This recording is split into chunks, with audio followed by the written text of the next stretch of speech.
In this video where I have a photo of me, I want to show you some basic editing techniques that you can apply on a particular image to make it look better. First of all, let me take my time to tell you what the eraser tool does.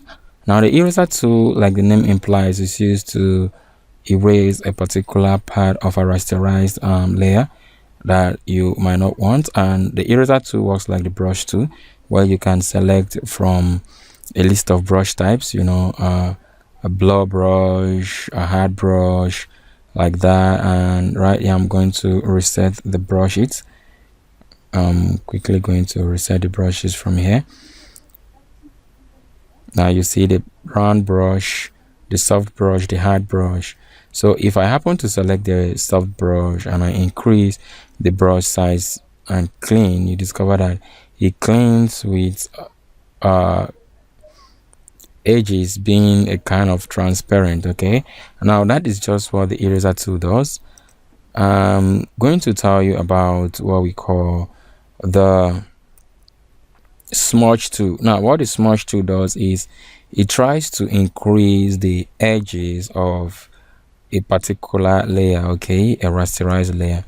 Now I have myself there, and let me say I want to reduce this to something like this. I want to bring it this way. Now this in no way works like the warp tool, because the warp tool does a different thing from the smudge tool. Now the smudge tool tends to either bring out a particular layer, or it kind of fade in or smudge a particular layer. Okay, now this is what I'm talking about. I can decide to change my teeth to that of a vampire by simply dragging it out a little using the smudge tool, as you can see. And I can quickly go and bring this one out a little too to make it look more like a vampire. Okay, now that is just for test purposes. I'm not a vampire. And you can decide to tweak this image to make it look like a zombie, or maybe one particular character in a movie or not, using the smudge tool. And we've already seen how it works, and it uses the brush preset, which you can increase and decrease. And you can decide to use the hard brush or the soft brush depending on which one you want. You can decide to change the layer, the blend mode, to any particular blend mode of your choice. Okay, here you see I'm trying to tweak this, and I begin to look somehow. Wow, that's funny.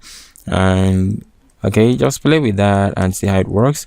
I think you're going to enjoy playing with the smudge tool because it's a very nice one.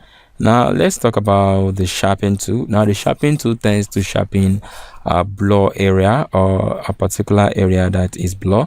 Now since we don't have one here, you might not see the effect, but I'm just going to draw around a particular area to see. Now you actually see no effect because we don't have a blur tool that is visible here. But let me quickly take you to the next tool behind, which is the blur tool. Now the blur tool here tends to sharpen the edges of a particular layer, or anywhere where it is being drawn, it tends to blur that particular area. Okay, so I'm just going to select hard brush, and let's see what we've got. Now as I brush around the head, you discover that that area becomes blur. It does not look normal anymore. So if I continue brushing on that area, you discover that it becomes blur gradually, and it does not look as sharp as it was before. Now if I brush around the teeth, if you look at the teeth, you discover something, that the teeth is now very blur and is not looking as good as it was.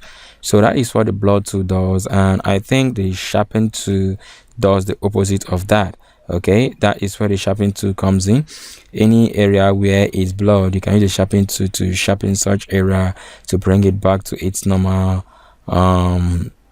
way. Okay, to bring it back to the way it was before. Or if in case it was blur, and you can use the sharpen tool to sharpen it. But if you do that too much, then you're going to over sharpen it, making it look very ugly. Now let's talk about the sponge tool, which a kind of add dark, or a kind of add midtones to a particular area depending on how you select it from the mode here.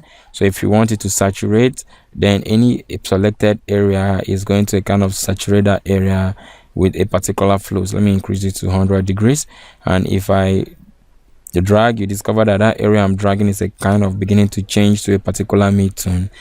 So as you continue to drag, it continues to change to such mid-tone until you get a particular effect you want.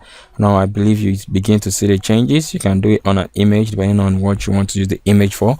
Now in some posters you can find that, but that is how it is being done. Now I can decide to brush around my mouth, and you discover that I begin to have a red lips from the sponge too. Okay, so I can decide to also use the bond to kind of darken some areas of myself. Okay, let's say I want to darken the teeth a little.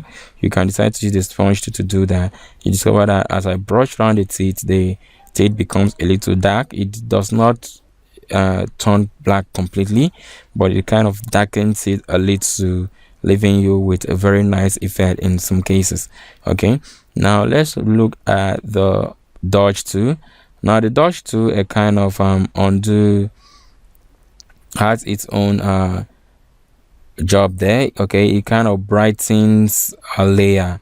Okay, now if you look at my suit here, the left part of the suit is more brighter than the right part because I've used the dodge tool to kind of brighten it a little. Now you can decide to brighten here too. You discover that as I shade it, it kind of removes black from the layer. Okay, so it's just like the opposite of the dodge tool, sorry, the bond tool. Okay, the dodge tool and the bond tool are like two opposite tools. So what you can do with the dodge tool, you can undo with the bond tool. Okay, so I believe this is a very nice one and it's very brief. So I'll like you to go through it, try to use the 1 or 2 real examples and live examples, and get to know the effect that you come out with.